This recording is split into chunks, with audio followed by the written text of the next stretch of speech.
Thank you so much for tuning in to Beyond Paranormal. I'm Cheryl Ledoux. Ben Ledoux. And we have a great show planned for you tonight on the 9th of October, already in the Halloween month, my favorite month of the year. Like I said, we have a great show planned. We have one of our favorite guests, one of our favorite girls on tonight, Christina George. And she'll be with us in just a moment. But I want to let you know that Christopher St. Booth is coming back next week to talk about his movie Dead Still that just came out on Tuesday night on Sci-Fi. So if you haven't caught that, make sure you go in, check it out. It's probably, if you have on-demand or anything, you'll be able to find it. And then coming up in a few weeks, on the 23rd, we have Jeff Mudgett, who is the author of Bloodstains, and Randy Hardy from D South Paranormal. So I hope that you'll all tune in for the next few weeks. We have a lot of great shows planned, and I know that Christina's already in queue on the ball. How are you, darling? I am good. How are you? I'm wonderful. Thanks so much for having me on again. Thank you for coming on. I missed you. I anytime. haven't.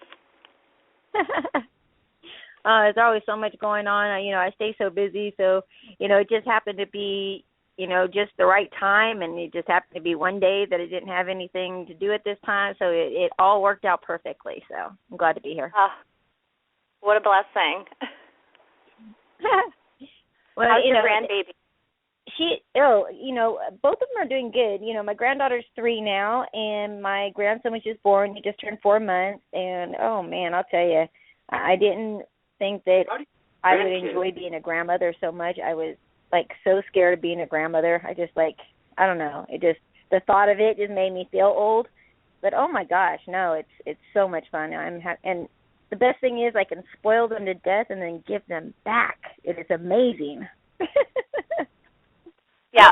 I don't know. I was just been going over your profile. I don't know how you're even a grandmother. You look not even close to grandmother age. Oh my gosh! Thank you so much. I just turned 47, and really, here coming around the corner, I'll be 48. So I do appreciate that. That's very, very sweet. I get that a lot. I don't know. I guess it's kind of good and bad. Being sick, a lot of people know, have a terminal illness, and it does make it good because people don't know that I'm sick unless I actually tell them. They also have, they really kind of no clue about anything unless, they don't know my age, they don't know anything. So it's kind of good. But then on the other hand, it's I don't know. I still get carded, which is a good thing. But, I also get hit on by kids like my adult children's ages, and I'm just oh my gosh, I don't know, it's kind of crazy. Oh my goodness! No, I was just about to say, I would have carded you when you go up there. When you go up on your trip, I would have carded you at the door. Well, thank you. Every time I do get carded, I do kind of get a smile because I'm happy to show my ID. But even when I show it, sometimes people don't believe me. They kind of look at me, and I'm if I was going to fake it, I would, fake it to be younger, not older. So give me a break. Now, did you get carded a lot when you were out in Vegas? Yeah, actually I did. And I don't know, it's kind of weird because no matter, where I go, I don't drink a lot anymore, but, when I would go to the bars or to go buy some, alcohol or anything, it never failed. I always got carded. I got carded, when you can imagine if I'm 47 now, you can imagine what I looked like when I was, at 21. And I got carded for the longest. It used to drive me crazy. But, again, I guess once you kind of, get up there in age, you kind of have to look at it a little bit differently. And, it's a blessing that people are still, asking me for my ID to make sure that I really am 47. But I guess it could be worse. That's true. Absolutely. So what have you been doing? You've been so busy. You have... Oh, girl. You have your investigative group, the Psychic Paranormal Research Society. You have 3 talk shows, Paranormal Connections, Aliens, UFOs, and Beyond, The Darker Side of the Paranormal with Sean Austin, all of which are VTM Network radio shows, I might add. Yes, of course. You do a lot of mentoring and charity work. Yes. And somewhere in there you fit time for your grandbabies, your children, and then finally a little time for you. Well, I usually kind of come last in, the line. It was kind of funny because, for people who follow my Facebook page, and there's so many that do, it's kind of crazy because, I stay so busy that I forget about me sometimes. I'm like having to put reminders for myself to do stuff. And so yesterday I finally had, I got back from house sitting for a friend for a few days and cleaning another friend's house for her to her tenants could get in, all kinds of stuff. And so I said, okay, you know what? I haven't had a me day in a long time. I said, I put a post out. I think today is a mani-pedi day. I'm just going to go just spend some time by myself and pamper myself. So that was my intention. And so I decided to go to the park to go do some meditation. And on my way, now, mind you, I'm in Northern California, so we're having a heat wave still out here, and it's been between 94 and 100 degrees for the last 2 weeks. And so it's you're melting everywhere you go. So I'm in my car running my air conditioner, and everywhere I look, it just seemed like my attention was being brought to every single corner that I pulled up to and had to stop at. And there was somebody who was homeless there, sitting on the corner with a sign, just sweltering in this heat. And I kept seeing it, time after time after time. And I got to the park and I started to meditate and I got done and I said, you know what? Nah, I don't need a mani-pedi. I always do my own. It's no big deal. I decided I was the grocery store right next to me. I went in and I bought a flat of water. I went and bought a bunch of fruit. And then I went and stopped by the local McDonald's that was right next to us for a bunch of, dollar hamburgers. And so I went ahead and I went back and I spent probably 3.5, 4 hours passing out food to the homeless. And this is the kind of stuff that I do on a regular basis. And Cheryl, you know me. This is me. This isn't anything I do for attention or anything else. This is just who I am and what I do. And my community is very, very important, probably as much as everything else I do. And it's just kind of hard trying to find the time to balance everything. Because like you said, I have 3 radio shows, 2 that I do weekly, 1 that I do biweekly. I'm speaking all over the place. I'm so booked at events. It's great. Don't let anybody get me wrong. I love what I do, but it's a lot of work. It really is a lot of work. I'm doing my show on the road. I'm doing live, shows. I'm speaking at events. I'm taking people out on investigations. I'm consulting on other cases. And then, again, like you said, I've got 2 teams of my own, or two divisions of my team, actually. We've got one side that we do all the paranormal cases and investigation research. And then the other side we do cryptozoology, UFOs, alien abduction, you name it, Bigfoot hunt. We do it all. So we stay quite busy. Again, I don't know how I do it, but somehow I find a way to kind of do everything. I go probably with about 4 hours of sleep a night. So it seems to be, I've been doing it for so long, it seems to be just enough. But my biggest passion is probably of all things, other than the paranormal, is mentoring kids with abilities. And that's, truly where my passion lies. I think that it's where I've done the best work. I've had over 167 children, age 5 to 17, go through my program. And it's absolutely amazing when I can, not only take a child who was scared and doesn't understand, just like I was when I was their age. The only difference is there was nobody around to help me to understand all this. So when I can help a kid, understand this, not feel so awkward, accept what's going on, teach them how to control it, and to live with it, where it's not, all consuming them. They can still be a kid and not be afraid. How can I not want to do this? Geez, if I stopped, I don't know, maybe I'd never start again. I don't think I'd be able to get back up. Now, what types of things are you lecturing about right now? Oh, geez, all kinds of stuff.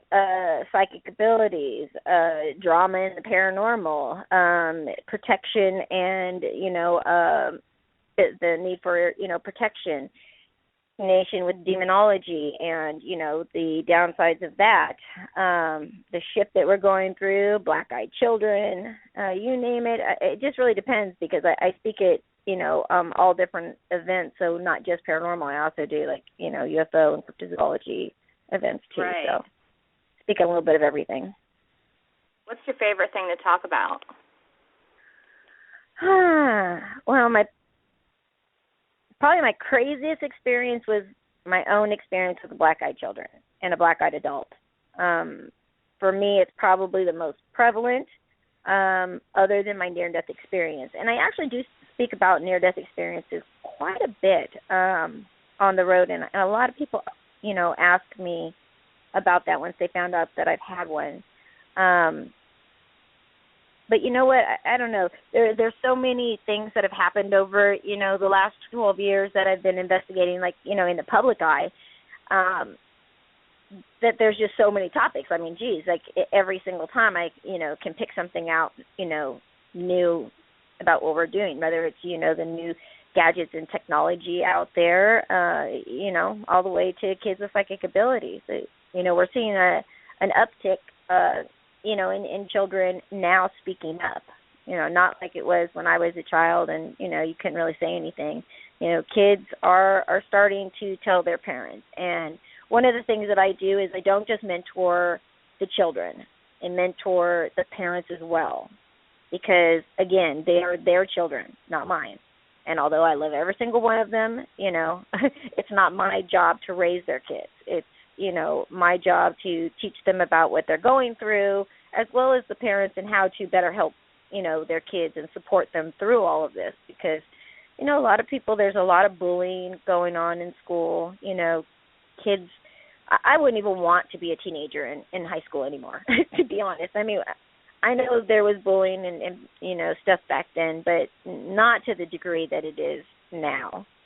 And, it's not even just kids with abilities. It's anything that makes somebody different, people seem to go after. And, having psychic abilities and trying to grow up and understand what's going on, with you end up having to live two realities. So you have to live the reality of, the turmoil and kind of everything that you see and you don't understand. And then you have to live like a whole nother reality where you with your friends and with everybody around you as if none of this stuff really exists.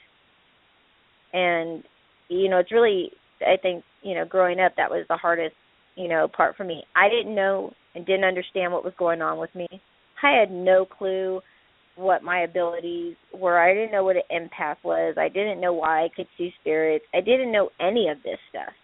And if I would have had, a mentor program, I think back when, I was growing up, I think, boy, things could have been so, different because I ended up, with an attachment because of not understanding what I was doing. And we're actually seeing a lot of not only kids and teenagers, but even adults that are ending up with attachments because of their interest and fascination in the paranormal. So although, they may be able to see things or they want to go and try to communicate with spirits, they know nothing about, protecting themselves. They don't know really anything about doing it correctly. And lo and behold, they go from, having the interest, and to being a client of ours, because we get a lot of clients that have had, nowadays, at least a couple of teens come through to help them and not get anything other than the runaround. And then, they'll finally get us. I don't know, this field is, although it's great that it's growing, because we always need people to get out there and research and help bring evidence and answers forward. It's also kind of blown up into a circus, I think. Definitely different than how it used to be.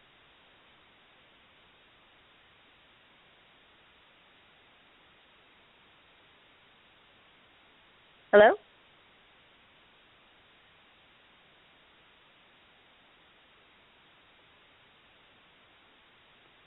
Hello? Can you hear me now? Okay.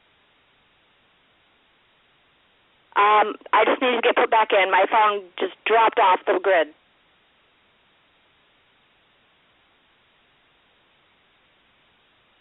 Are we back on? I think you're we there, are. and Christina came back too. Okay, great. Sorry, we were listening the whole time, and for some reason, my phone just... Not some reason, or power lines, or we're redoing all the power lines in our house. Yeah, we've been redoing the power lines, and sometimes we just get little blips of energy that just like to mess with our phone lines and everything lately, and it hasn't been fun. But we were listening to you the entire time. I'm sorry. It's okay. I was just like, hello? Didn't hear anything. Yeah, no, I'm really sorry. So thank you for carrying yourself. No problem. Now, when it comes to mentoring kids, what methods do you choose to teach them about what they can do and how to take care of their abilities and enhance them without, making a spectacle or ruining their childhood? Because I know you had touched on that.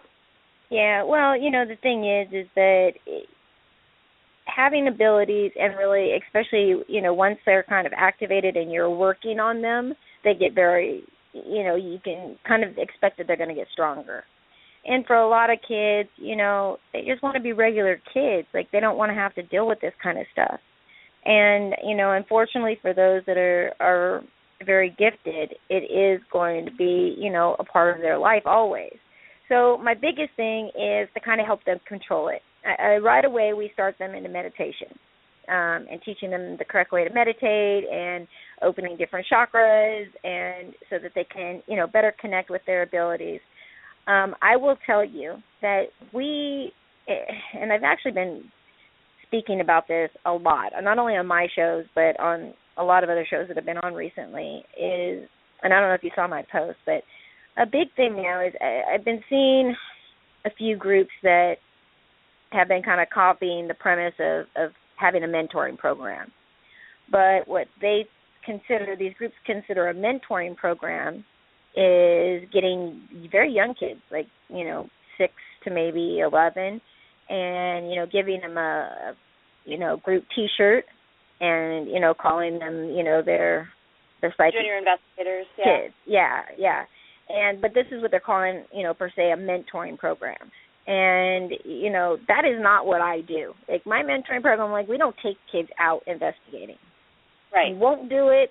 I mean, at the point when I was getting the older kids, and, they had quite an interest, I was, for a while, the older ones, 16, 17, once they were in the program for a year and it graduated out, I would, let them come to an event to speak with me, or, we would do something, together, or if they wanted to investigate, if their parent, was with us, or if they were 18 by then, wanted to come, we would take them. But, the problem is that we were finding that they just were not focused enough.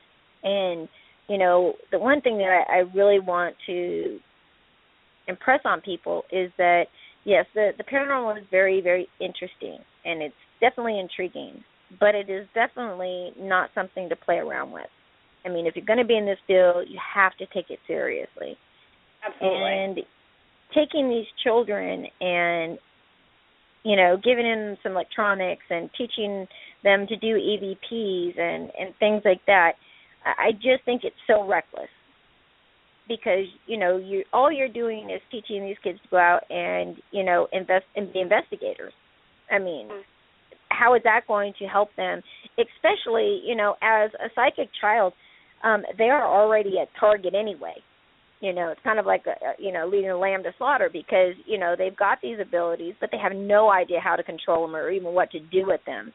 So to take them, to try to teach them to be investigators, to me, just blows my mind.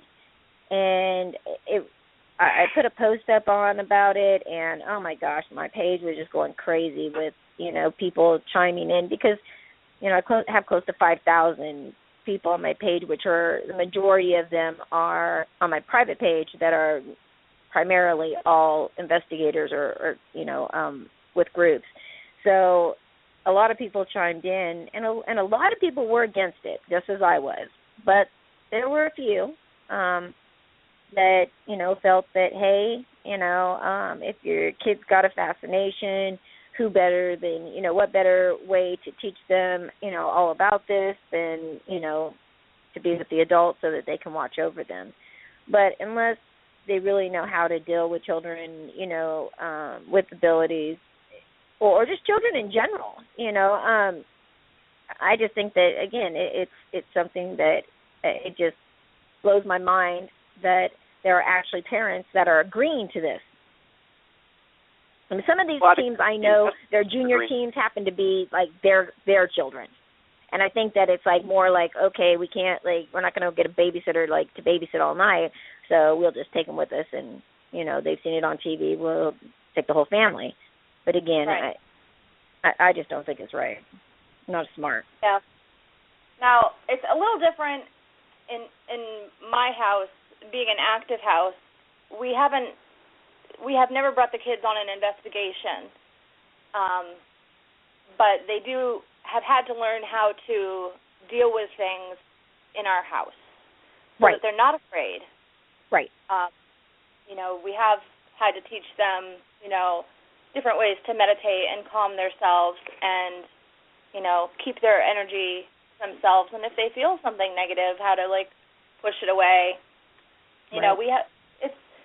It's not an investigative thing, though. We don't send the kids around the house with equipment or anything like that. They're definitely curious, but it's definitely been a ground rule of, you need to take care of yourself and learn about what's happening in your house so that you are protected, and not necessarily what you're referring to is more of like an investigative thing. This is just like a day-to-day list for them. Well, absolutely. I mean, your children are, and you and your husband are the exact type of clients that I work with, is that they do live in homes that have a lot of activity, and either themselves and the children are so, so connected and so psychically gifted that, again, they are the ones that are experiencing it every day. So we do just that. We teach, the kids as well as the parents how to, help them when they're going through these different things. But again, that's not investigating. You're not taking them out, to different, events or different clients' houses and have them, go and try to communicate, because most children with, that are gifted already can communicate. They're already seeing them and interacting with them, feeling them, seeing shadow figures, all this kind of stuff. So do we really need to, go out there? Why not just educate them? Yeah. Well, I also look at it the same thing. If you live with it, it's not like you're bringing them out to different locations where you're exposed to new things. You're learning how to build your immunity to your own environment. Absolutely. Yeah. And something that they're going to continue, because, again, a lot of times people will move to homes, and the homes have all kinds of stuff there. It doesn't have to be an old creepy house. It could be a brand new house that was just built. It could be something that's attached to the land. It could be, an old family member. I mean, there's just so many things. And so a lot of times, if you move around, your children, will go from place to place and still have activity. So if you can, kind of help them to understand all of it, where they're not so afraid, and the biggest part is that they'll come to you, because that's what we want, is for them. Because as a child, for me, I was always told, and now at the beginning when I was a very young child, I never had any fear of any of the spirits that I saw, ever. It wasn't until I got to right about my preteen age, that's when it started to change. But, you got to be, you want to teach your kids, again, if this is their reality, if they're gifted and, they are experiencing this activity, you want to teach them, so it's going to be something that they're going to use forever. Because it's not like this is just going to, one day it's just going to go away. It doesn't work like that. And it's hard once it's on, it's on. because we're still learning too. I mean, it's an ongoing thing, and actually the radio has been our biggest tool for learning because we get so many different views and ideas to go on. But Absolutely. I mean, I'm pretty much self-taught in anything that I do, and Cheryl's the same way. We pretty much just kind of paved our own path, and that's what we go with. That's why we enjoy working with so many different people, because we learn so many different methods of, grounding, protection, investigating. Well, plus, I mean, just the education part alone of what is what. But it's just a matter. The view I look at is kids don't have the natural instinct to know what's good and what's not good all the time. Right. And I guess that's the advantage that I have, is even though I have things that I'm learning and doing, but I know what doesn't feel right. If I know something's not right, you don't continue along that course, because you have that in your mind, like, hey, this is not a good thing because I know it isn't. Well, and you were talking about, kids' curiosities, and they do have that curiosity, and, you really do kind of have to instill those boundaries young. But, if you're taking, young children out and you're teaching them to be investigators, now, again, I may feel a little bit different, about teenagers, because there are some teenagers that are very, very, much older, than their age. But for the most part, I really, teenagers are teenagers, and they don't have a lot of focus, and they get silly, and it's more about, this is like a fun thing to go do than to really take it serious. But with younger children, you get that, you pique that interest.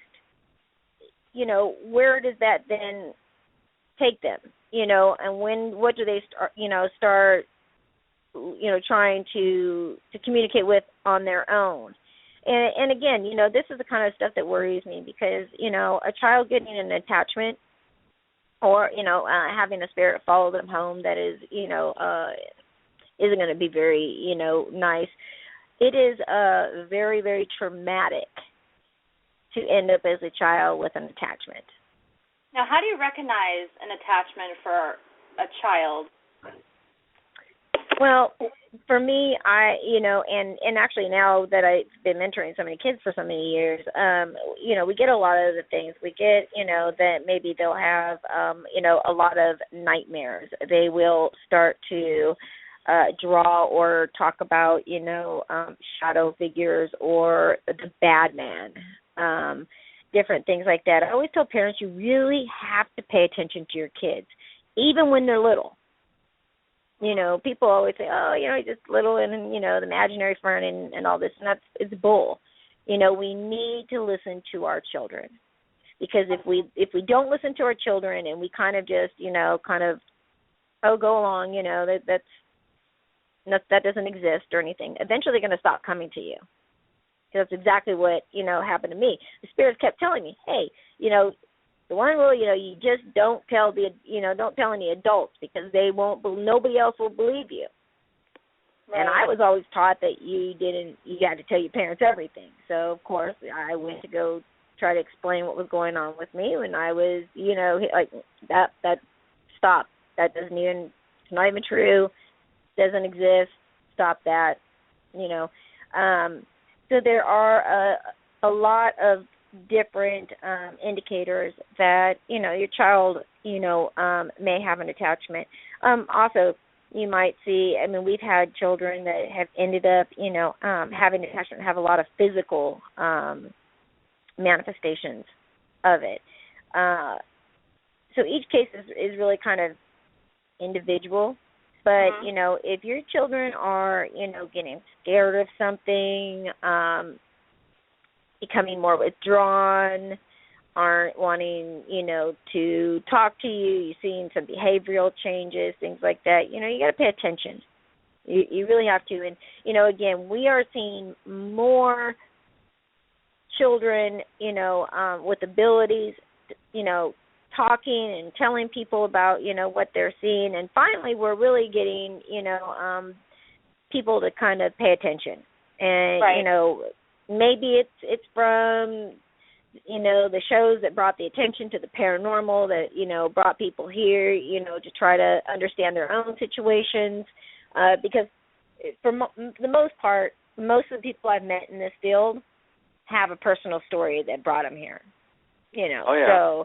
So for many people before it became the fad of the thing to do when it hit TV, it was, people who had a very personal journey to try to really kind of answer questions of what was going on in their own life and to help people along the way that they encountered. Now it's like, the gates of hell, broke open because, I have so many kids that I mentor, I can't even take anymore. I have a waiting list, I think, right now. I think the last time I looked, it was there's 62 or something that are waiting. I don't have the time. I can't, do it. I keep saying I'm going to train some more people to kind of take over where I'm, leaving off. But, I don't know. I get so personally attached to each and every one, and it's like, I feel like that's what I'm really supposed to be doing. So I kind of, spend a good portion of my time, working with the kids that I do have right now. Right. And just to clarify a couple things on that is the fact that, one, it's not any less scary as an adult for all that stuff that you were talking about, attachments and all this. Mm-hmm. My own personal experiences weren't very good for some of it. And the other thing is, what you see on TV, everyone who thinks that it's a big fun game thing, it's just like you said, they go out and they think it's going to be fun in a game.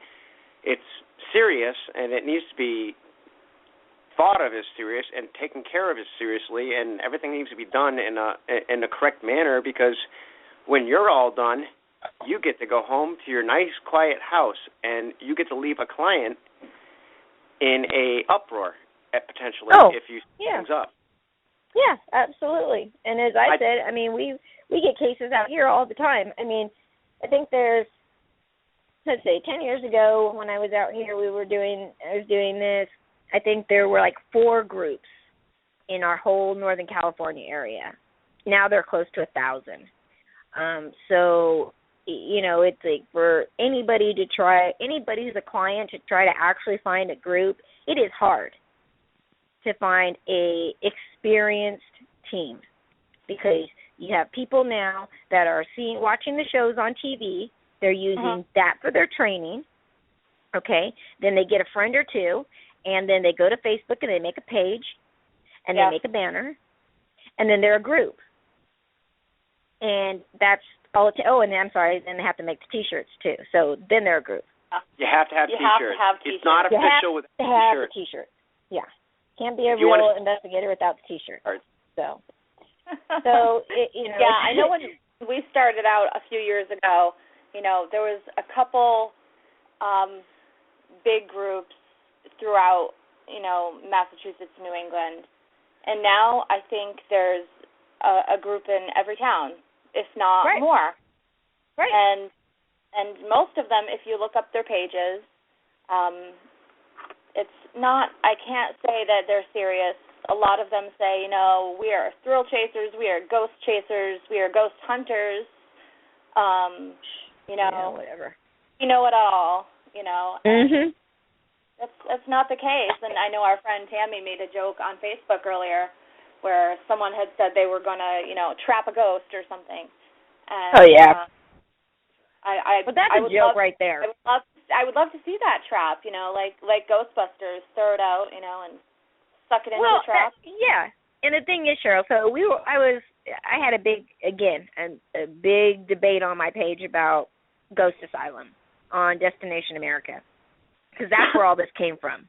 Okay, so I see haunted asylums, and I'm thinking, okay, they got some group that's, checking out all the haunted asylums, and I thought that would be pretty cool, because, there's not a lot of asylums out in my area in California.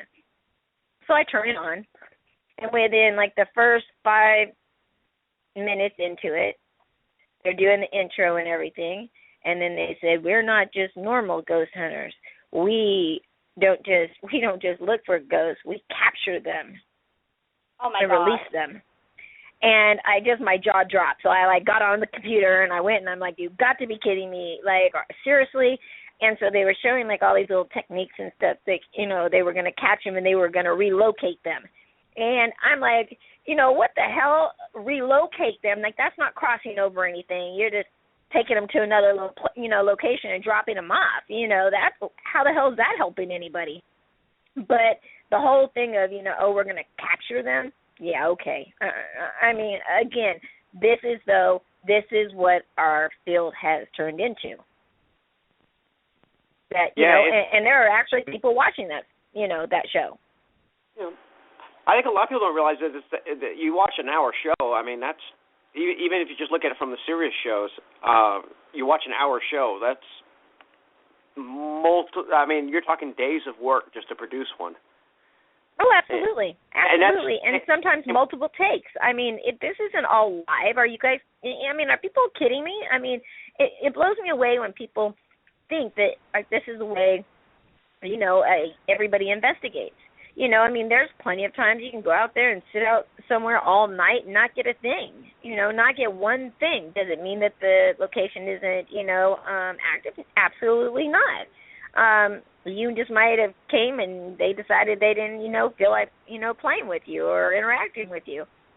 There's all different, things. But, yeah, people have no idea. And, the other thing is that we have to remember that, the shows that are on TV, as much as they want to try to make it seem as if these are educational shows, they are entertainment, bottom line. And anybody who's a true investigator knows that, it doesn't work the way they do. It's not a good idea. Probably number one rule is do not go in and provoke. But yet if you watch TV, I know plenty of them. That's the first thing they go and do.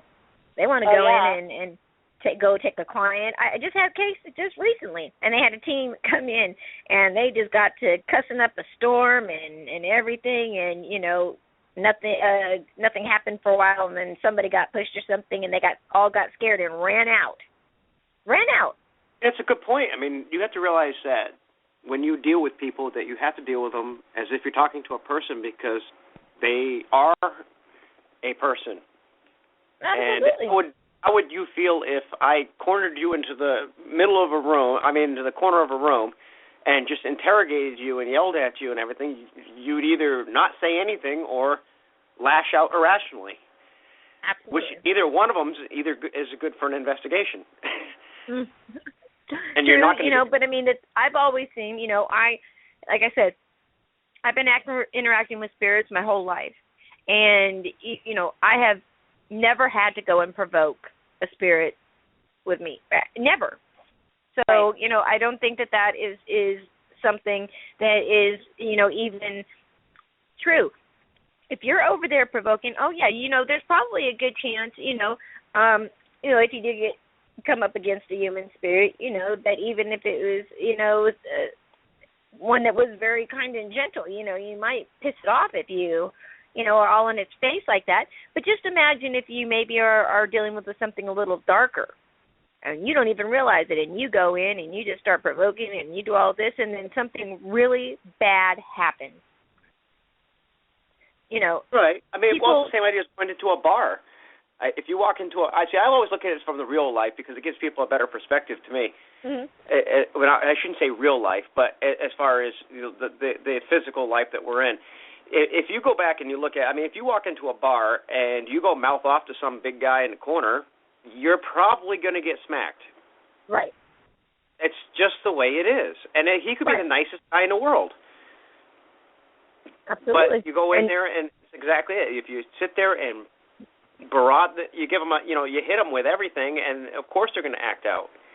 Well, yeah, on these shows you see them go in there, oh, you think you're a tough SOB, you did all these bad things here years ago, why don't you come and do something to me? It's like, it's a carnival. It is a carnival, and, it is for the ratings, and I don't think they have any remorse for how they leave things when they're done with their show because it's all for the ratings. Granted, they do mostly non-private investigations. Well, of course they don't do private investigations, but even some of these public places that they go to, that they have to do tours and hotels and things like that after these teams leave. And right. Well, I mean, again, you never know what you're going to be going up against or finding, and I think that is one of the problems is that, there is like no real per se training, to become an investigator. Now, you can go and pay $299 to some fool to print you up and send you a little certificate saying you are, but, I mean, that's not going to do anything for you. The thing is that for most of us, now, again, this, the paranormal has been, part of my life since I was very, very young, but the whole investigating portion, say the last almost 13 years, it's something that we're, again, seeing so many people become so obsessed kind of, with becoming an investigator that since there is nothing out there, they just use the television shows as kind of a training session. But again, then they don't know what to do. And that's the other problem we're finding is that teens will go out there and they think that they're ghost hunters, like the show Ghost Hunters, because they go out and they want to get some, evidence, and then they're going to do a reveal and say, hey, you know what, you're right, you do have some activity here. Well, no, duh. Most of the time when people, bring you to your home, and want you to, become a client, most of the time they're pretty darn sure they've got something going on before they've ever even contemplated calling you. So, right. So we got these people that are going out there now, and they're not just, happy with just going out and investigating, going to locations, things like that. No, they want to take on private clients. So they go in and they'll say, oh, yes, you got something going on, but I don't know. This is all we do. So now you've just wasted the client's time. Most of the time, whatever's there, they've really pissed off. And, like you were saying, then they have to be, the family is left behind to deal with this. Then they've got to look through hundreds of other teams in the area to try to find somebody who actually knows what the hell they're doing. This is a bad sign when we're getting cases that have already had, 1, 2, or 3 other groups that have come to try to help them and have not been able to help them. Yet we go out there, and the very first time we're there is good. We're able to take care of them and be able to help them. Right. It's unreal. And that's so good. Now, what kind of team do you have? What type of people do you make sure that you have on every investigation that you go into? Because I know that's so important that you have a diverse variation of people that go in. Absolutely. And with ours, originally our group was comprised of people who all had different abilities. Myself and my co-founder are, both psychic mediums. And then we had other people who were empaths and, they were from different religious backgrounds and belief systems and, had different ways of, doing cleansings. And what was really great for us is that it worked so well, because I will tell you, to be a really good investigator can't just have like an overall, like, okay, if I do cleansings, I just do this one type of cleansing, So say it's like your team does Catholic blessings and cleansings, right? And, somebody is an atheist. They're not going to take so well to you, walking through, throwing holy water around their house. So, or say you're Native American, or if it's on, tribal land, there are certain ways that you need to take care of this in order, to be able to help those spirits. So over the years, I have learned multiple ways of doing cleansings, of doing protection, of of dealing with things. And I will tell you, it's so amazing because, you know, even with prayers, you know, or protection prayers or anything like that, what we have found is even though we are all very diverse, and now our team actually, we've thrown in a few techie people, and now we've thrown in a few skeptics because I love them. You know, I every team's got to have some skeptics, so I had to throw a few of them in, you know, and especially, you know, when you've got a bunch of people that have abilities as well. So we really blow their mind, and it's amazing. But we work all together, and the thing is that the powerful part is everybody together, no matter what the background, no matter what the belief system. The intent is that we are all there for the same purpose, is to help that client with whatever it may need, you know, be. And so depending on, you know, what their background is, what their religious beliefs are, things like that, we kind of then can kind of compile what we need to do. What's the next step of how we're going to, you know, deal with this. Because first we have to figure out if there's even anything going on. And to be absolutely honest, you know, not every case is paranormal. I mean, I know everybody wants to believe that every time somebody calls it's paranormal, but I will say, to be a psychic, my old team used to really get mad, this other team I used to work for, because I was always debunking stuff. And they were always getting mad at me. They was like, why are you always debunking stuff? And I'm like, well, why would I, you know, not? I mean, if it's not paranormal, I don't want to tell people it is, you know. And they're like, nobody wants to hear about if it's not paranormal. You know, they're calling us out because they believe it's paranormal. So I had to leave that team, obviously, because I wasn't into, you know, faking or sending people wrong messages or scaring them unnecessarily. Absolutely.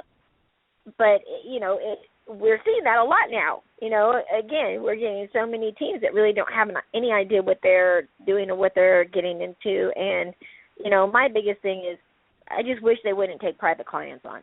You know, if you want to go make a mess of your own self and you don't know what the hell you're doing and you want to go and play these games, go do it. But don't, you know, pull in other people, you know, that are already having issues and compile them, you know, because and I think a lot of it is ego. I think nobody nowadays wants to, you know, if they get a case, say I get a case, right? Say it might be, per se, demonic. I don't really know. I think there's dark entities out there. I don't know, per se, demonic, but whatever it is, say it's that. Me, myself, I don't want to take that on. You know, I have an illness with no cure. Like, I'm a psychic medium. Like, I'm like every target of, you know, available demand for things like that. So the first thing I'm going to do is reach out to the network of people in the field that I know and have dealt with. And I'll find somebody, you know, either in the area or whatever, or in my area, whatever it happens to need, that has experience dealing with whatever it is I'm dealing with, and bring them in. But what we're seeing now, nobody wants to do that. Right. And going back just a little bit, I know that one thing that we do on investigations is we try not to talk about necessarily what we're feeling or anything. We like to have our investigators, whether they be medium, psychics, sensitive, skeptics, write down their observations, write down, you know, any data they're getting. Because that's a very good point. Absolutely, it's like a syndrome. You know, if you're in a room and you say, "Oh, I think I just saw a shadow," suddenly everybody is seeing that shadow. Right. If you say something just touched me, all of a sudden it's, "Oh, they're touching me too. They're touching me too." Absolutely. It's like a domino effect.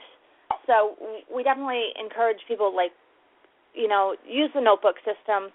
Don't share your data until after you've cleared that room or you've cleared that area, and, you know, then go back to your data and compare notes. Well, what we do in my group How often do you have to replace your skeptics?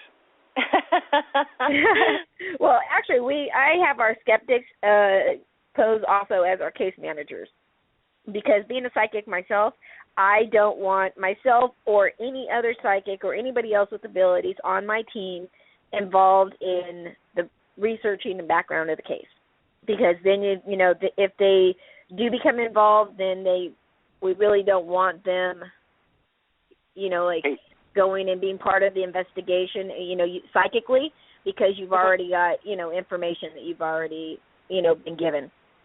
So I usually get our skeptics. They are the ones that take the initial call. They get the questionnaire filled out. They start doing record searches and background stuff, and our our questionnaires are actually quite lengthy. They're about 4 pages, and it is very, very detailed. But I will tell you, we learn more about a person reading that one questionnaire than most people will give to you when you're there in an interview. So they have all kinds of information. Then so they take care of everything. They tell us where we need to show up the day of the investigation. We show up there. The psychics or anybody that can have abilities to pick up stuff, we will go and walk through the house separately. And then anything that we pick up on, we have our notebooks and we write it all down. And then when we're done, we go back out with the team, close the notebook, put it away. We go back in as a full team and start investigating with our, tools and gadgets and all that kind of stuff, and, finish all that. And then once everything is all done, we go back and we put everything together. So we're able to see, what the psychics picked up and what we're able to validate. Anything that a psychic might pick up that cannot be validated by at least 2 other, pieces of evidence, we do not use. So we really kind of back everything up that we do. And you'll also notice that in my group, we don't share any of our evidence or anything like that. People always ask me why I don't, but I will tell you, I don't feel that it helps any. I feel that, there are so many people out there that will fake things. There are so many people that it's made people so skeptical of everything that they see that they will tear apart just about anything, they can get their hands on. And, all of our private clients that we have, everything is confidential. So we don't share, anything or any information on it unless we, clear with them first. And the majority of our clients, aren't people that really, they just want the help. They don't want the recognition. They don't want to be on a radio show. They don't want to be on TV. They don't want anybody to know their name. They just want to be done with it and move on and get back to having a normal life. I think we've only had one client that actually, after we were done, wants to actually, we haven't gone out yet, but actually wants to, only one client that we've had privately that actually wants to come out and actually do it with us. Oh, interesting. Which 90% of when we do a help, that's all we really do is the help sessions, is getting them going and in the right path and trying to get. We do the evidence and collect everything and do like you're saying, but 90% of what we do when we're out there is mainly teaching somebody else exactly how to deal with everything. That's 90% of the investigation is, especially I think we've had maybe 2 cases where the client didn't even want to be in the house. But if the client wants to be in the house, 90% of the time is especially on the first day, is just going over and teaching them, and they're really interested in it. And like I said, we've had one that actually is looking at coming out with us who wants to. Well, that's interesting too. Again, if somebody has, activity and then they get some help from the team, it does kind of, again, it's a personal thing and it piques their interest and they're kind of like, I want to know more about this. Once they kind of start getting some answers, it's, they crave more, so they want, they want to check it out. For the longest, I've had a waiting list to get on my team to be an investigator for the last 2 years. And so if somebody happens to leave my team, for whatever reason, or we have a space that opens up, then I pull from, the waiting list. But, there's a lot of people who are definitely, interested, in this field. It's definitely becoming a hot topic. I've never seen so many people, so interested in this field. I mean, every time I do an event, the amounts of people that show up at these, things just blows me away, and very interested. But for us, I was interviewing another founder of another team a while back ago, and they said that when they go out to get they have a client, that they never allow the client to be there during the investigation. Now, depending on how the team does their investigating and how they do their investigation, sometimes they do it in a two-part, thing where they come and gather evidence, and then the next night they come back and, do the cleansing or whatever it is that needs to be done. Some people do it all at one time. It just kind of depends on the team.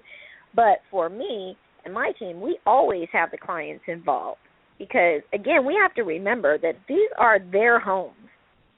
So we have to kind of teach them how to take back their own homes. Most people can't sage their own homes and things like that. A lot of times people will say, oh, just sage your house and everything. But, the activity is so personal to them that it's not, whatever's there is not going to go anywhere.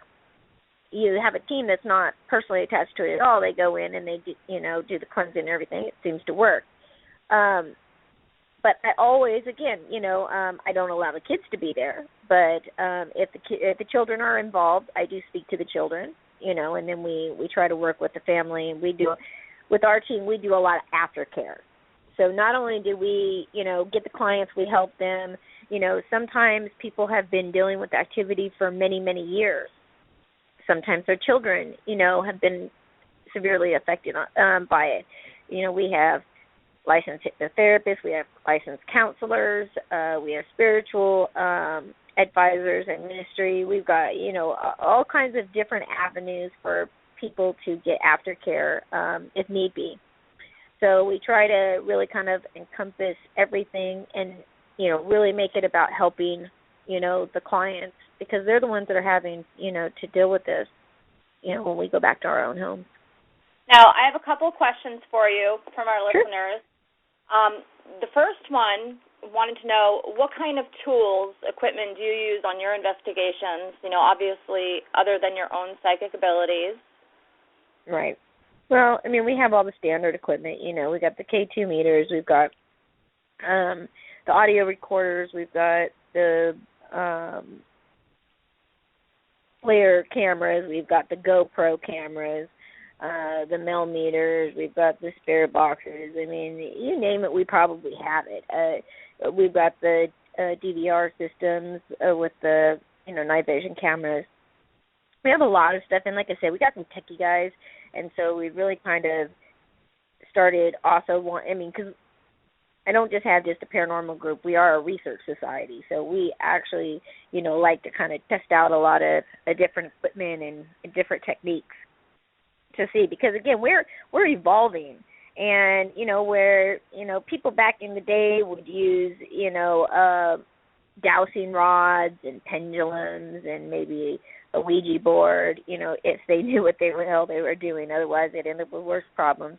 But those were all very early tools that people, used. And now we're so technologically advanced now that, we're using our audio recorders, and we have different, apps that are able to, we can use to try to generate white noise. And there are different ways also of, like with EVPs. A lot of people will get an EVP, and it's really not, you can't really figure out what it's saying, right? Everybody, if you play it, for somebody, everybody thinks this is something different. But what we found is just like back in the 70s or 80s when you could, take a song and play it backwards and it would say something different. We were starting to kind of play around with, taking EVPs and playing them in reverse. And we were finding that when we did that, some of them were very clear. So we really try all kinds of new things. Some stuff is, just about as dumb as the people who create it. But there are some things that actually work pretty well. But to be honest, all in all, because of the fact that I can see spirits and I am an investigator, my abilities are really all that I need. But again, I need, to bring the evidence to back it up. Right. Now, another listener, Adam, wants to know, do our loved ones know we still think about them after they pass? Oh, absolutely. Absolutely. And the fact is that what a lot of people don't understand is some people, as soon as they die, they cross over immediately. And, those family members come in and check on us, for our whole lives. A lot of times that we're just not in tune to pick up on it. Sometimes we are, but we will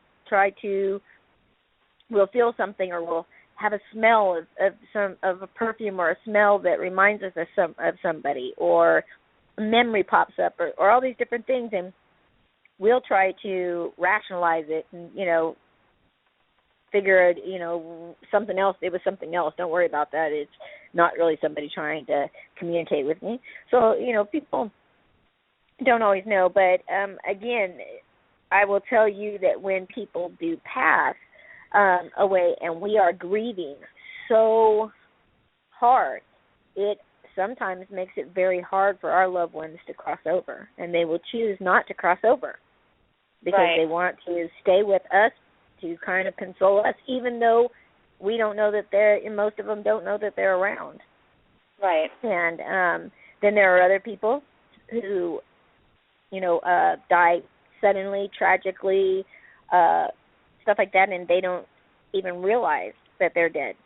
That they haven't crossed over. Those are the ones usually that I deal with, that I try to help, to cross over, because once they can come and go as they wish, they're not kind of stuck in between. So, but they absolutely know that we think about them. But the thing is too is that when you cross over, the one thing that I've noticed, because being able to interact with spirits for so long, the one thing that was always strange to me is that other people who would say that they could see and communicate with spirits never really asked any questions. Like, they all just kind of said the same stuff, but they never really asked any questions. And for me, I was always somebody who was very inquisitive. I, always wanted, more answers to more questions. And so for me, it was a little bit different, all along. And I think that for the most part, we have to realize that when the spirits cross over, they no longer care if we were there when they passed away. The all the feelings and the sadness that we go through as human beings when we lose somebody, what are usually the things that we think of? What was the last thing I said to them? When was the last time I told that person I loved them? I didn't make it when they took their last breath. I couldn't be there. All these things. We have all this guilt all the time, right? But the thing is, when these people cross over, like, none of that, they don't care about any of that. Like, they don't care if you're there. Like, they know that you love them. It's like these are all these things that we put on our shoulders, all these weights to bear. It doesn't have to be like that because they don't care. They just they're happy. They come, they visit us, they want to check up on us, It does bother them when they see that, we're not doing well. They still care about us on the other side just as when they were here. Right. Now, I know it's the top of the hour. Anyone who's just tuning in, we are speaking with psychic medium investigator, the founder of the Psychic Paranormal Research Society, also a talk show host for 3 different shows on our very own DTM network, Paranormal Connections, Aliens, UFOs, and Beyond, and the darker side of the paranormal with her co-host, Sean Austin. She also does a lot of work mentoring children, teenagers, a lot of charity work, and speaking at events. And as you've been listening, if you have any comments, any questions, please feel free to call in at 818-431-8214. I know our chat room has been completely buzzing this evening, so thank you so much, everybody. And Christina, we do actually have someone on hold that has been waiting patiently to talk to you, and she's been having some stuff happen recently at her house, and she wanted to talk to you a little bit about that, if that's okay. Absolutely, yeah. Okay. Are you there, Tina? Yeah, I'm here. Hi, Tina. You're on live with Christina. Hi, how are you? I'm good. How are you? How can I help? Well, like 4 months ago or so, like probably like 5 months ago, it started when my daughter was taking a bath, and then she was looking like right at the shower head, and she completely freaked out. She's never done that before.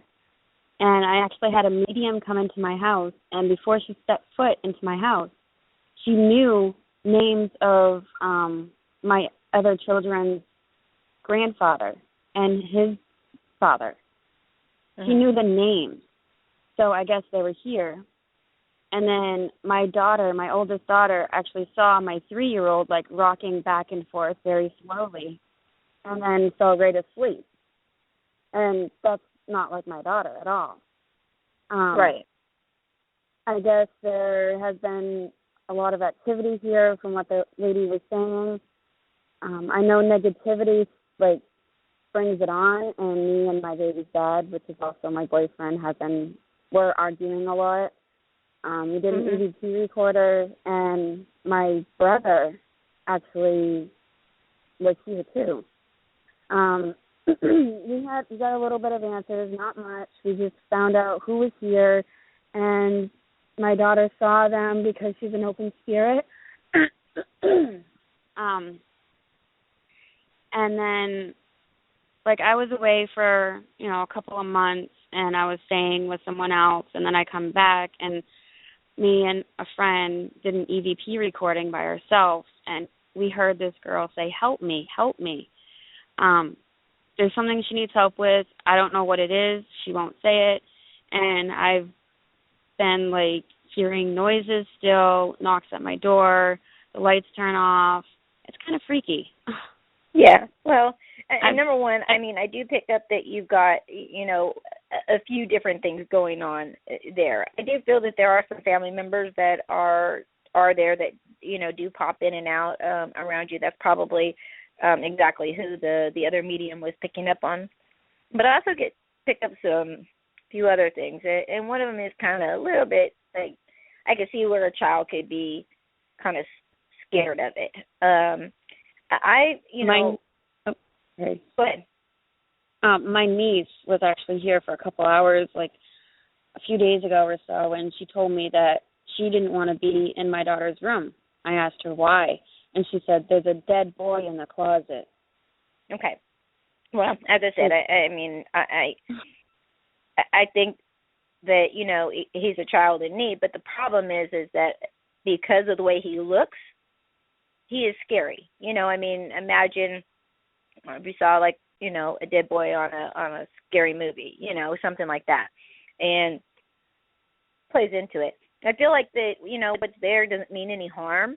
It's just wanting help, and it's just trying to interact. Of course, it's like the children that are able to interact are afraid, and the adults can't really pick up if they want to. One thing I do want to tell the listeners is that if you are having activity in your home, do not start doing EVP sessions in your own home. You are better off, if you think you have activity, to find, a team to come out and do an investigation than to start doing, playing investigator in your own home. Because what you do is once you start interacting, you don't always, or you aren't always interacting with what you think you are. And so sometimes you can create the problem and make it worse. So the more you're interacting, the more it wants to interact. And when you don't interact, you can have, a spike in activity. But my advice to you would, be to have a team come out and do an investigation. If you want, you can contact me through Facebook. I'll give you my link after, as well as my email. You can contact me, and I actually network with close to 5,000 teams and investigators around the world. And, hopefully we can get you on, possibly with the psychic medium on the team, so that we can connect with whatever is there, get those people that help, and get them to cross over, and then kind of shut everything down in your home so that yourself and your children can kind of enjoy a safe place. And it's really important, especially when you have children that are gifted, that if you do have any activity in your home, you really do want to try to get rid of it and get it under control, because otherwise you're going to continue to keep having this recur and keep happening to them over and over and over, and again, it can start to become, very traumatic to them at times. And, here the parents are, doing EVP sessions thinking that, they're just wanting to get a name, which of course you never get everything that you want in an EVP session, because it's not like a telephone. They're not just going to, tell you a story. You get a little piece here or there, or, a phrase or something, but that's really all you get. But then again, sometimes it will irritate it, whatever's there, and cause the activity to heighten. And then, of course, it's the children that kind of pay for it. If you'd like some help, I'd be, happy to connect you with, some teams in your area to possibly get you some help and take care of this for you. Okay. Well, there was a couple that said they would do it, and then they never did. Yeah, well, unfortunately, that is kind of, what happens nowadays. A lot of people do truly want to help, but once they do it, they just really don't know what they're doing. And I would rather that a team say, or a couple say, oh, we can help you, and then back out and not do it, than to go in and not know what they're doing and have something. I mean, again, you want to have, teams that specifically know what they're doing, they have experience dealing with stuff like this, because right. Every single case is different. Okay. Absolutely, and I know a couple of really good teams out towards your area that could also help you if Christina isn't able to. Oh, if you know somebody, Cheryl, I mean, that's great. Like, I'm not sure, I didn't hear where she was from, but yeah, if you know somebody in her area that can go and help, and if they do have either a psychic on the team or a psychic available to their team, that would be even better. But even if not, I've even consulted for cases at times when they don't have a psychic that they can use, and I will Skype in to when they're doing the investigation to try to see what I can get from the home, and then meet back with them later. So but definitely we'll do what we can between Cheryl and Ben and I. We'll do what we can to definitely get you some help. How's that? Okay, that sounds good. All right. Thank you so much for calling in. And thank you for listening. Oh, anytime. Okay. Bye. Bye. All right, Christina. I actually just had someone send me a email that they wanted to keep themselves anonymous, but wanted me to ask you. They said, I'm feeling somebody's intense emotions that's making me feel physically sick, and I can't talk to them to help disperse the distress they're in because there's a barrier between us. What on earth am I supposed to do? I know as an empath I meant to feel, but I feel compelled to help. I can't help right now, and I really want to because I deeply care for this person, and I don't want to feel sick anymore. What should I do? Well, it is very hard. I am also very empathic, and again, people who are very empathic are people who are always wanting to help, and we are usually kind of get the bad end of the stick, or the bad end of the deal. If you are in a position where it's physically making you sick, all the negative energy of whatever the situation is, but there is a barrier and you cannot come to this person and come clean, then unfortunately you do need to disconnect yourself, because eventually what you're going to do is holding in all this energy that you're picking up from this person is going to end up manifesting where it's going to start making you physically ill. Especially for an empath. It's very, very, very important. And also, I would really advise for you to, if you're not already, start some meditation, because you need, as an empath, to learn to be able to release the energy of other people. When we're around it, we absorb it. And if we don't know how to release it, it will almost make us sick. So, you might try with the meditation, and you may see that, it helps a lot, and maybe you're just, picking up things from everywhere, and it's not, completely all your friend. Maybe it's just a big part. So I would try a little bit of both, but until you can, actually go and talk to your friend and kind of let this person know what's going on, you really do kind of just have to step back and, step away from the situation, because you either have to be confident enough to go forward and, take the chances of telling this person, what you're feeling, or you've got to step back, because otherwise it'll make you sick. Now, with I actually know this person, and the other thing is I'm going to add a question that she hasn't asked me yet. With meditation, I mean, when you're first starting out to get to meditation, I have issues with it as well, as I'm not really easily to get into that state. Do you have any suggestions that would help somebody to, or what you would do to get to that point, or to help promote, getting to that meditative state? Yeah, absolutely. And, the first thing that I tell people, because when I say meditation, people, the first thing, they just take this big sigh, like, oh God, not again. I'm not sitting in the yoga position, and I fall asleep. That's the other thing they always tell me. I can't do it. I fall asleep every time I try to listen to the music. Okay, first of all, they have meditation, videos like on YouTube and things that are like 8 to 10 minutes long. There are meditation CDs that are for unblocking chakras. There are, so many different types of meditation out there now that it is freaking amazing. They have some that are, actual to work with your beta in your brain, the beta waves.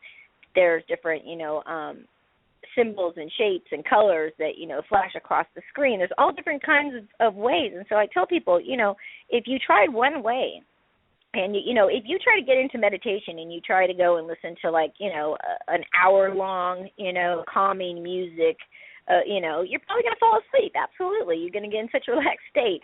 But if you do it where you do a shorter ones at the beginning, so you can kind of condition yourself to learn. I do it first thing in the morning, and then I do it right before I go to bed. Because the other thing I always hear people say is, I'm so busy, I just don't have time to do it. And I'm like, you can't take 10 minutes in the morning and the evening. That was about what it takes you, to go brush your hair and your teeth. You do that every day, even though you're busy, so you can incorporate it into what your daily thing is. But as you move on, you'll start to notice that you're starting to have a better connection. You're able to do it for longer.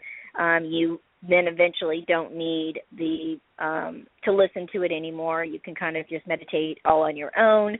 But you definitely, for many people who can't see spirits, you'll actually get into such a relaxed state that you're actually able to, connect with, your spirit guide or whoever is going to be kind of helping you along the way. And so I definitely, for anybody, they should definitely, look into the meditation. And like I said, go to YouTube, search, a quick 10-minute, meditation videos for, psychic abilities or for relaxation or for anxiety. I mean, they've got them for 1,000 different things. So whatever you need, whatever you're looking for, use those. And like I said, they're very short, quick videos and can fit into anybody's schedule. All right, thank you very much on that. No problem.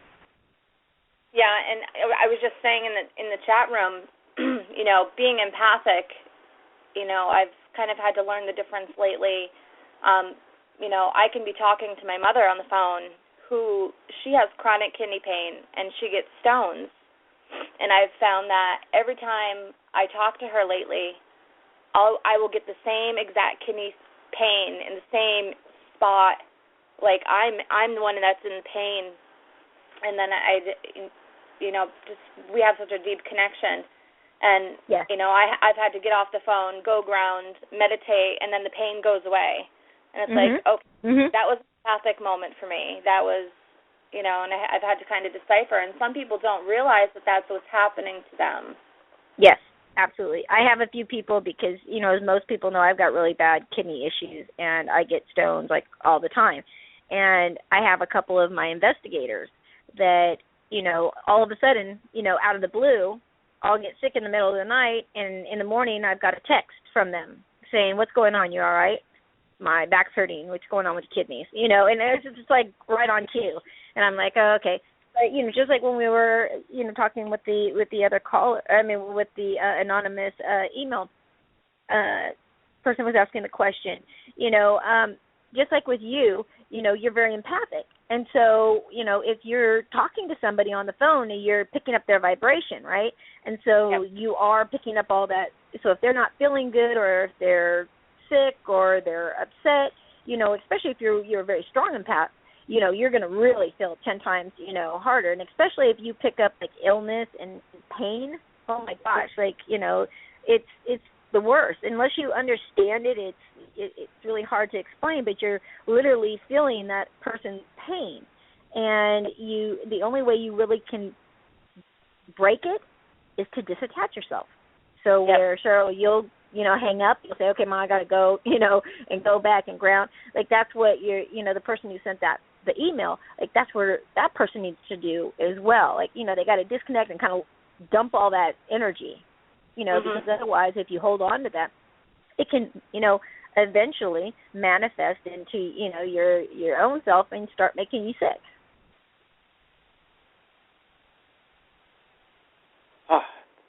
Now, are there any telltale signs that what you're picking up is empathic rather than your own body having something going on? Well, like, I noticed it with chronic problems, and they go to the doctors, and there's nothing wrong with you. Right. You know what? The thing is that a lot of times the people who are very empathic are very in tune to their own bodies as well. So, like, they'll know something's wrong with their body way before the doctors ever did. I spent, a good part of my teenage years and, early part or half of my life being told that there was nothing wrong with me and that I was a hypochondriac and, all this stuff. I had all these surgeries, but they just know, they were flukes, and they didn't know why I was having all these issues. And then, here I have an automobile accident. And I had stopped going to the doctor because I was like, okay, well, if you keep telling me there's nothing wrong with me, like, pretty soon you're going to make me think I'm crazy, so I'm going to stop going. Well, I have this car accident, and I go in for surgery, and lo and behold, they find out that I've got this very, very rare illness, growing inside of me, and there is no cure for it, And so even though I had all these specialists, all these doctors who were telling me there was nothing wrong, I knew what I was feeling. The thing is, the difference between feeling your own, body and, stuff from other people is that when you're empathic and, you get these feelings when you are either, like, in the presence of somebody or, like, in big crowds, like me. Even though I speak at conferences, most people who have seen me speak at conferences will know that I will go and I will speak, and then I will, like, leave for an hour. Like, I don't do it right away and go do a meet and greet, because the amount of people that are usually listening to me speak and at the events, I pick up so much of that. So it is like kryptonite.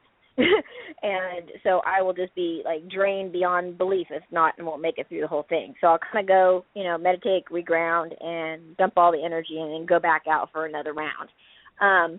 But when you're around a lot of people, or if you're, getting these feelings when you are, like, in the presence of certain people or, strangers even, but it's things that, like, if you're not, mad, and all of a sudden you just start feeling really angry. It could be the person, sitting to the left of you, just had a big fight with their spouse or something, you're picking it up. So you just have to be really, pay attention to what you're getting. Are you getting it when you're just by yourself If you're getting it when you're just by yourself, it's probably, something to do with you. If you're getting it when you're around other people, and it seems to happen, especially if you're around them multiple times, because I'm sure that when you first had the, kidney pain, like it doesn't like immediately like, oh, I'm picking this up off my mom. Like it takes a while to kind of like, wow, this isn't my pain. Like what's going on? And then every time you talk to your mom, like that's when you get that pain. So you're able to kind of connect the two. So it is kind of like, a detective. You kind of have to figure out, what is the difference between what you feel that is your own and what is it that you feel that are other people's. And usually if you, separate yourself or you get away from wherever you're at, the feeling goes away, then it's part of the empathic. It's the people you're around. If it sticks with you, then you know that it's not. Right. Now, another listener wants to know, if we are able to meditate, I guess, on a very, high level, do you think that we could cure illnesses without medicines? I absolutely do. I mean, I, know a lot of master Reiki healers, energy workers that have done some amazing, amazing work with people who are really ill. I will tell you that when I was diagnosed, I was given 3 to 5 years to live. That was bottom line. I have now been around for 12 years, but I've spent my time actually going to a lot of energy healers because I've met so many people over the years.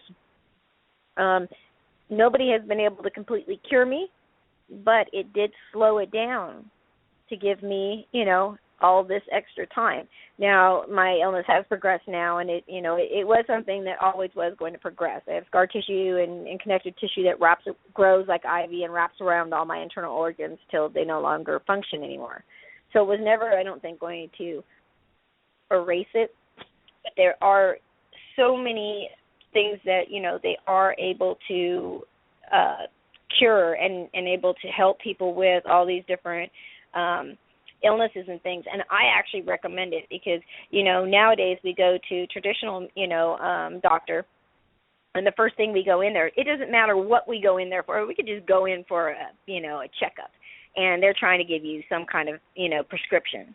And, it always kills me when I'm looking at, the people, and I talk to, people with psychic abilities, like just an empath, like just years after years after years of talking to people. And I keep hearing the same thing is, that they have a lot of illness and a lot of, things, and they're usually all misdiagnosed and told they're crazy, and, so it only kind of just adds to the issues that they're experiencing. So I for your the question, I absolutely think that, I keep telling people I'm thinking 5 years, somewhere around 5 to 7 years is what I keep getting. I think that we are going to have answers, and our realities are going to be flipped upside down. And we're going to realize that, so many of the things that we thought weren't true really do exist. And I really think is going to change humanity for the better. Mm-hmm. But I think we're going to be changing big time soon. Oh, I agree. There's definitely something on the horizon. And there's so many people there now. I mean, I don't know if it's the fact that we're changing as a people, or evolution-wise, or if there's just more people coming forward with abilities lately. I'm sorry, the last part of what you asked me cut off. What did you say? Oh, I'm sorry. The cat was climbing grapes. No, I said I don't know if it's like, I don't know if it's more of an evolutionary thing for as far as we're going through, or what. With, I mean, you see so many people that are having more and more abilities. I don't know if it's something that's new, or just now that it's more allowed, I guess is the right word. Right. Well, I mean, it is good because people are coming forward and they are starting to be more vocal about, what's going on. They're not so afraid, Again, educating people takes that fear away. We as humans, we fear what we don't understand. Once we are educated, we understand it, we no longer fear those things, and it can change you, for the better. But again, me being a psychic, I am nobody special. We all have psychic abilities, every single one of us. We're all born with it. It drives me crazy when I see psychics on shows saying, I was chosen by God, because I'm just so awesome that I get to have these abilities and nobody else has, and it just all I can do is shake my head. We all have these, and they start out as very young children, and now people are starting to realize this because, the children are now starting to be more open and talking about it, things like that. But we started going through a shift. And once we started going through this shift of consciousness and rising to a higher frequency, we started becoming, more aware of our surroundings, more connected, which then for many kind of, reactivated, their abilities. So for those people who are now all of a sudden experiencing stuff, they probably experienced stuff when they were younger as well. But what we found, just a lot of research over the years, was that if children were growing up and had psychic ability and they were confronted either where the family was very religious or, did not believe in this kind of stuff, then by the time that they entered school, usually at 5 years old, a block had been kind of put in there, and so it kind of shut things down. There were other children, though, that the abilities were very, very strong, and, now we are adult psychics that have these abilities. But we started seeing, going through a shift. The other thing that we're seeing is, probably the past 5 years, we've probably been seeing some of the strongest and biggest solar flares that we've ever seen. And being hit by that kind of, energy is doing, all kinds of stuff to people with abilities. Some people it's, activating, abilities. For some people it's, enhancing the abilities they have. For others, they're getting brand new abilities that they've never experienced before. So for everybody, we're learning, different things. But again, because there is so much education, and just like the people, that are listening to the show tonight and calling in and asking questions, this is why I do what I do. Because I don't give a crap. I don't get paid for anything that I do. Everything that I've ever done and I will continue to do has always been for free. It is solely about educating and people and letting them understand that this stuff does exist.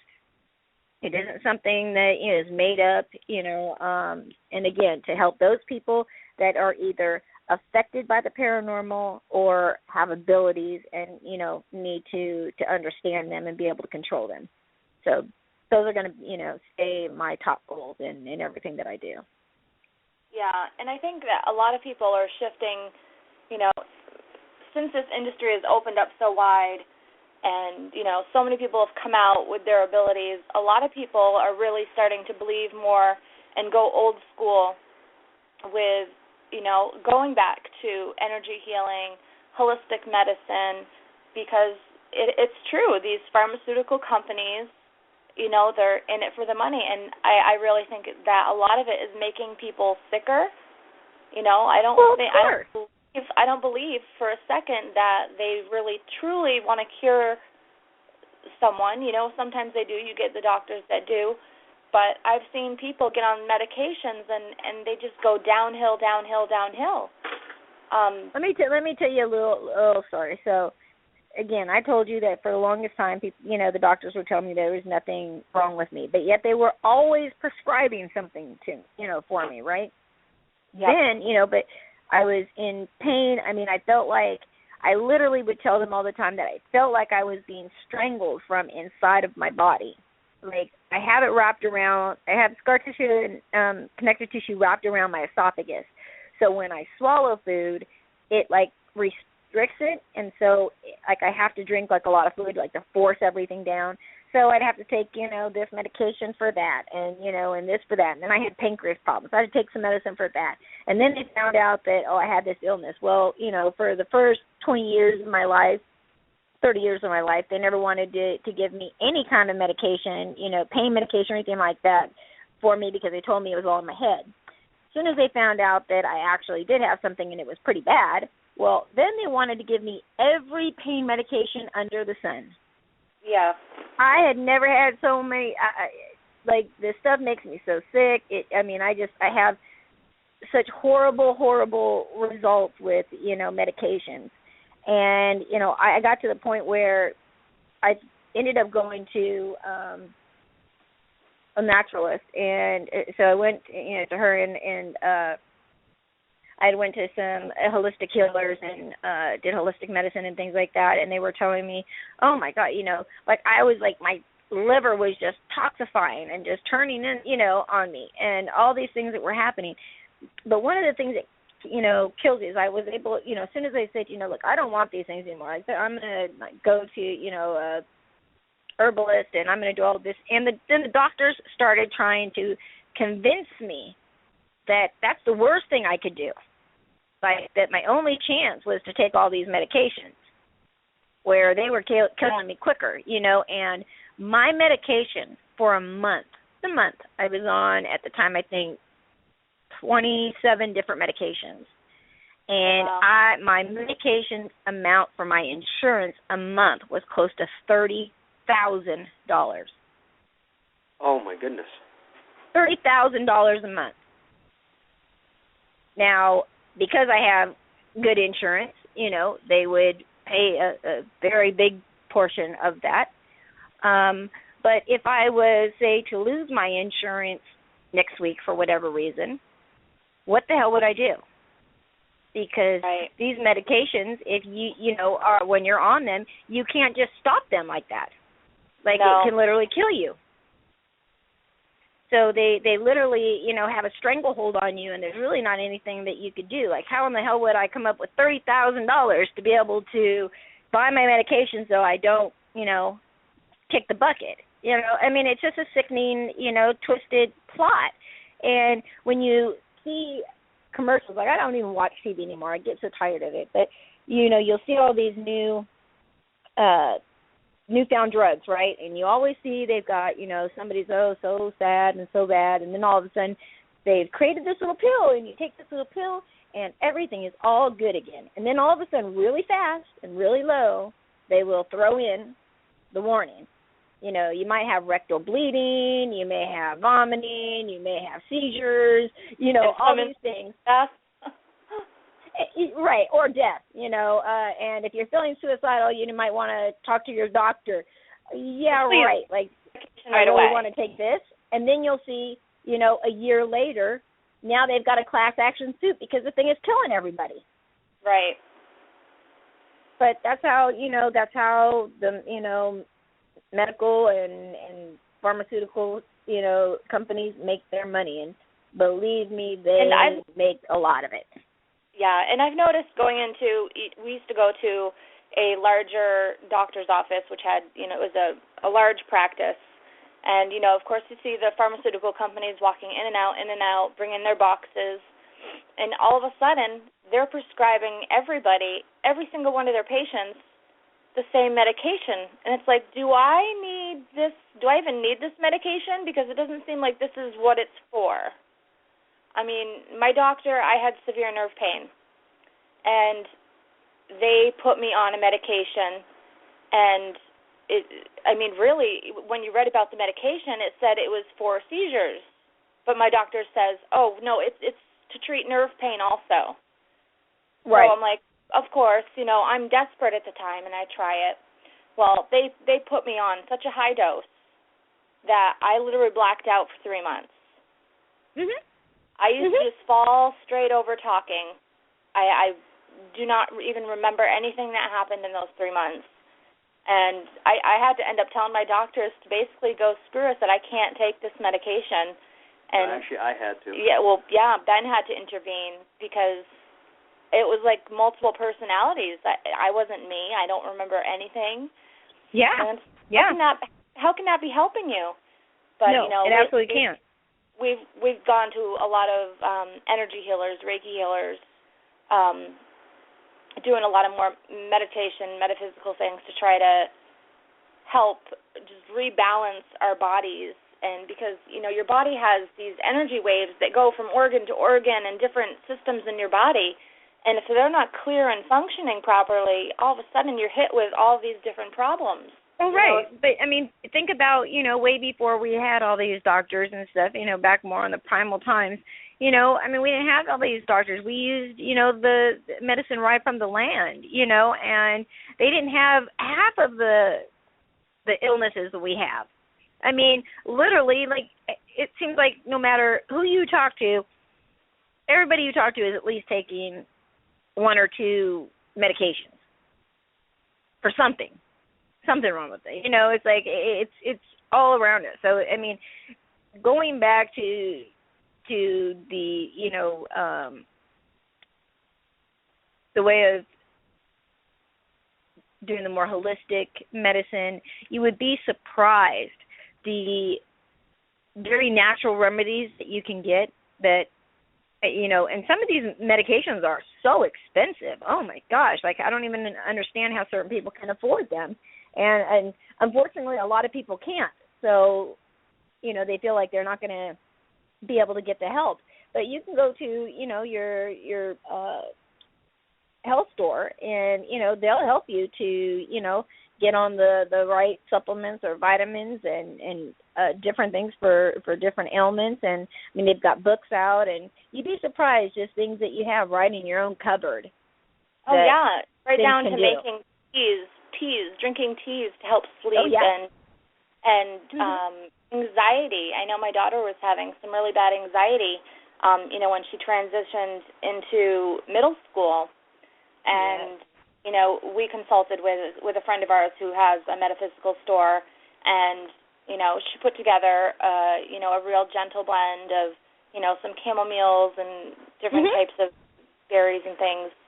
And, Absolutely. I've never seen her, like, such a big change in her. I mean, she would ask for it after school every day, and it would just help her completely unwind and relax, and she could focus.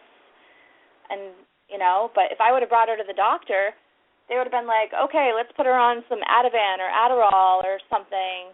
Oh, yeah. Oh, yeah. And then you end up, again, we go to these doctors, looking for their opinions. And, I mean, again, there are times when you do have to, use traditional medicine if you want to make it. But, there are lots of things that there are very natural remedies out there, that you can use so that you don't have to put so many different poisons in your body, because, again, it may help with one thing, but then, it affects something else.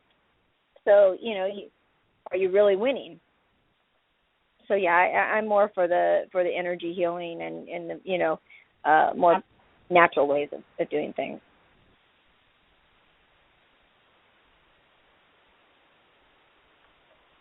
Now, have you ever heard of the Eden energy? Eden energy? Yes. EDEN? Yes. No. Yeah, that's something that Ben and I have been looking into, and it seems to work really well, and kind of goes into what I was explaining about the different energy paths in your body, and making them reconnect and unclogging them and everything. And it's a really good program and definitely worth looking into, and I know that for you especially too. Definitely something you should look into, because it was so beneficial for me. Like, my energy level when we were doing it went from, like, in bed, lethargic, I can't move because I have no energy, I'm in pain, to, I went and did a couple sessions of this with our friend, and suddenly it was, like a high of energy. Like, suddenly my body was clear and focused, and, my mood had, like, never been better. Wow. And it's like suddenly, my mind is tuned too, where I could focus. I'm open, I'm grounded. So, I mean, it's just so beneficial in so many ways. It's just something I really suggest to people who are, going the holistic route and are really into energy medicine and metaphysical sciences and such. Oh, absolutely. And again, there's so much, more that we know that we didn't know before. And so, people are starting to make better choices, and they are more aware. And again, we're going through this transition of an awakening period. So, I mean, although a lot of really there's been a lot of spikes in, darker cases, darker energy, more negativity, things like that. We're also, like I said, going through this, almost like a shift and a transformation. So soon we're, again, the veil is going to be lifted, and, the reality that people realize is there is going to be, much different than it is that people think about right now, how it is right now. Right. And I mean, it's a learning experience no matter what way you look at it, and it's going to be. It's not like I think that, anybody who claims to know it all knows half as what the average person knows. And then you look at it from the other point is that it is a learning experience. I mean, I'm sure you still learn new things every day. Every day. And I also say that, because a lot of people I notice now, are giving themselves the title of, paranormal experts. Again, I laugh at that because I don't think anybody's an expert. I mean, I've been living with this my whole life, and I still learn new things. My cases are different every single time.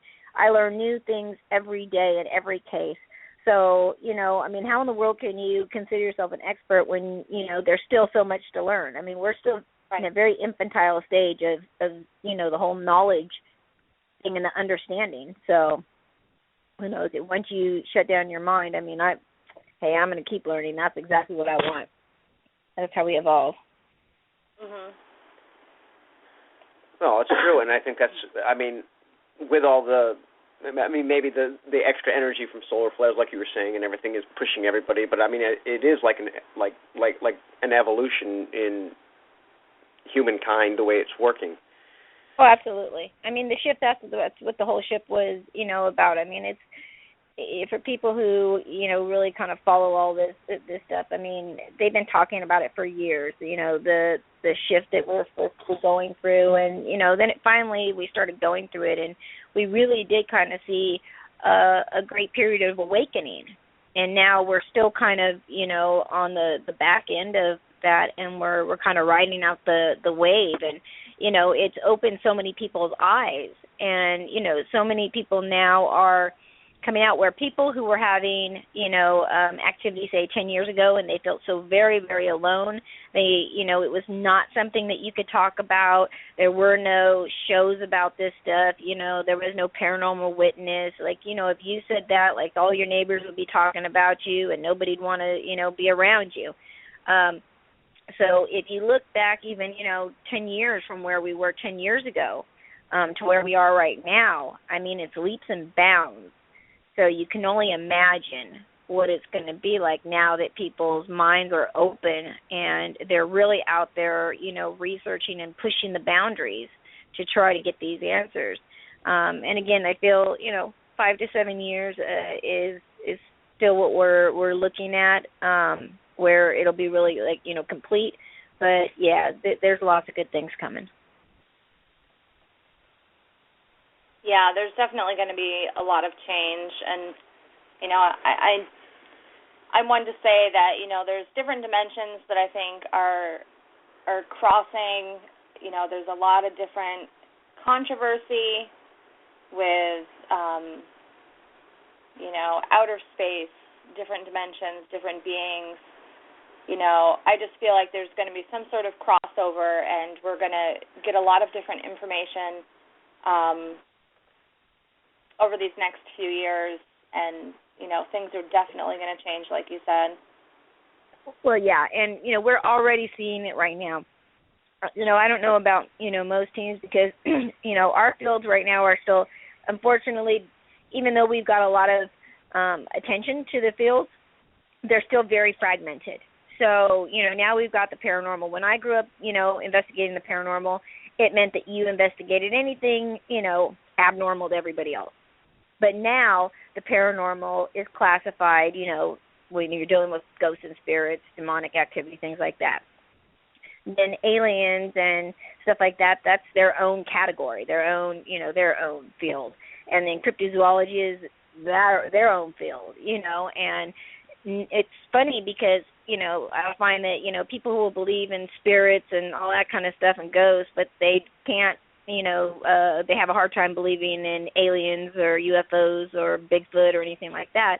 And it's the opposite, and then people who believe in Bigfoot don't believe any of the other ones. So, it's always kind of funny because I've been investigating on all these fields for so long and doing so many, interviews and things like that over the years that you see a lot of the same reportings in a lot of the same, in these different fields. There's a lot of connections between all of them. That's the thing I've always said. Yes. Like, isn't it going to be funny when all of them come together and realize that, maybe it won't be the case, but won't it be funny to find out that it's all the same thing? Alien. So I think that's exactly where we're headed. I think that there'll still be a lot of people that will be, dragging their feet because they don't want it to be, connected. But I think that it's very, very connected. And, I'll tell you, it's very interesting. I started, interviewing a lot of people who, had experience of being abducted, things like that, and started finding the connection of a lot of them, had psychic ability. Both of them, abductees as well as people who have paranormal activity report, seeing shadow figures. Both of the, victims of both of them report, that they have like what we call the sleep paralysis. There are a lot of connections between, the fields. And again, I think that as time goes on, and we're able to bring, more evidence, forward that's going to bring all the connections, I think that that's when it's kind of is really going to blow up, because I think that it's going to really make people rethink everything that they've ever been told or taught. Yeah. And I still think there's going to be credibility on the UFO side of it because, let's face it. The proof's there. How many famous people have already said that it's just a waste of space if there's nothing else out there? Right. But how can we be, so egotistical to think that, we are the only, even on our world, on our Earth, we have so many, people of different, colors and races and things like that, just on one planet. So how in the world could we be so naive to think that we are the only people in the whole universe out there? Mm-hmm. But again, you can't change what people, certain people will not change their minds because it's what they've been taught their whole life. Absolutely. And that they've never had their own personal experience to contradict it. Most people, when they have their own personal, experience, all of a sudden it just throws them for a loop because, it's like, oh my God, I never believed in this crap and it just happened to me. So it really takes a personal experience. So I learned something very, very early on, especially when I came out with being a psychic, because, everybody was wanting me to, prove to them that I was really a psychic. And, I'm not here to prove anything to anybody. You can believe whatever you want, I'm here to educate a very specific, group of people. And not everybody is in that group. And that's okay. Mm-hmm. But, when those people, do have those, experiences, those will probably be the people that will end up coming to me eventually. So I'll just wait it out. I'm not going to, I don't need to convince anybody of anything. That's not what I'm here for. Right. Yeah, I know. I tell them, I've told my kids, they're so worried about, this huge zombie apocalypse. And I'm like, you know what, honey, it's not going to be zombies. It's going to be some sort of government biological warfare to cover up the fact that we found out, they've been hiding, the fact that we're not alone, and they don't want anybody to blame them. I've seen the satellite images. Go to the the NASA website that shows you the moon and the Mars. You can clearly see buildings that have been built, ships, satellite dishes, or figures, buildings, pyramids that right. And then NASA tries to blurb them out. Airbrush them out. Yeah, blur them out. And you can tell. And some of them they miss, and if you scroll through there, you'll find them. And, yeah, well, we think back at the beginning, most people that were involved in anything, top secret like that, they would either go to their grave with the secret or they would give a deathbed confession because it would weigh so heavily on them. But now, again, even in the UFO field, we've seen a drastic change because now people are starting to talk. And, maybe you can quiet one person or you shush a couple people, and scare them. But when you've got masses of people coming out explaining their experiences, how they've been abducted and they've actually been taken to places where they've actually seen our own military, not just, our own military working side by side with alien, races. What do people have to come out with stuff like this? People are going to think they're crazy. People will tend to believe more that spirits and ghosts, exist than they will that aliens exist. Well, all you have to do is put it on Google, because if it's on the internet, then it has to be true. It has to be. Yeah, of course. Hey, we all know that, right? Yeah. So, that's all we have to do. We'll get the whole story right out there. Yep. But, again, we're I know it seems like we're taking baby steps in all of this, but again, if you look over, say the last 30 years and the last 20 years and the last 10 years, to right now, like we have really come a long way from where we were. Oh, even just in my time of being here, I've noticed a big change, like you said, and I'm sure you've noticed a big change. Even though you never know it by looking at you, but I'm sure. She doesn't age. She doesn't. You don't. I swear. Maybe you're part alien. I swear it's positive karma just working out for you. It is. It really is. So. I get a negative. I get enough of the negative that gets thrown at me every day. So I guess I've gained some karma. Brownie points. Brownie points. In the universe or something. So yeah, I have been pretty fortunate, I will say. But yeah, no, you do. You help a lot of people, and I think that's definitely a plus on. Well, it is a plus on your side, and it's working out for you. It is. It's working out. Thank you so very much. I had the odds. You're an inspiration to so many people. You're living proof that what doctors say, and power of the mind and body, can just completely surpass that all. Absolutely is true. Absolutely is true. Because the one thing once I had my near-death experience, the one thing I never feared again was death. I do not fear death. I may fear suffering and dying, but I don't fear death itself. And so I live every day as if it's my last. And I, now live my life to make a difference. So that, I used to have dreams every day for years at a time where I was in a casket and the only people that were there were my children. And I used to think, oh my gosh, all these years that I've been here and nobody cares. And it really troubled me for a long time. And, once I had my near-death experience, really everything changed. I was told that very specific things that I needed to come back and do, and I've been doing those. And, I feel like this is what I'm supposed to be doing. And, if I can make one little, dent and make it a little bit more positive for somebody out there in the world, then, hey, I'm doing my part, doing what I should.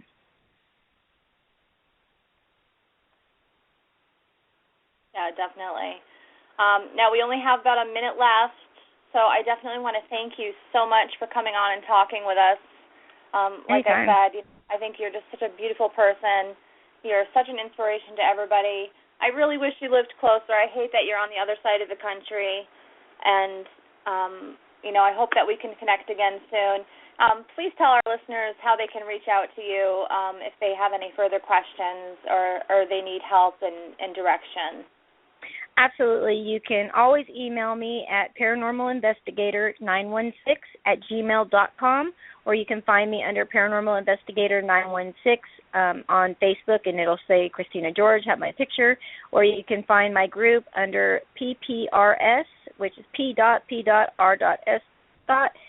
Psychic Paranormal Research Society out of Sacramento, California, and we'd be happy to assist you in anything that you might need. And thank you both so much for having me tonight. It's always a pleasure to be here with you guys. Oh, it's been a pleasure. We love you. And make sure you hit us up at Beyond Paranormal with Ben and Cheryl Ledoux on Facebook. Thank you, everyone. Woohoo! Thanks, everyone. Woo! Good night. All right. We had well over 12,000 listeners, so yay! Awesome. That's great. Yeah, it's good for us. We're slowly building, and you certainly,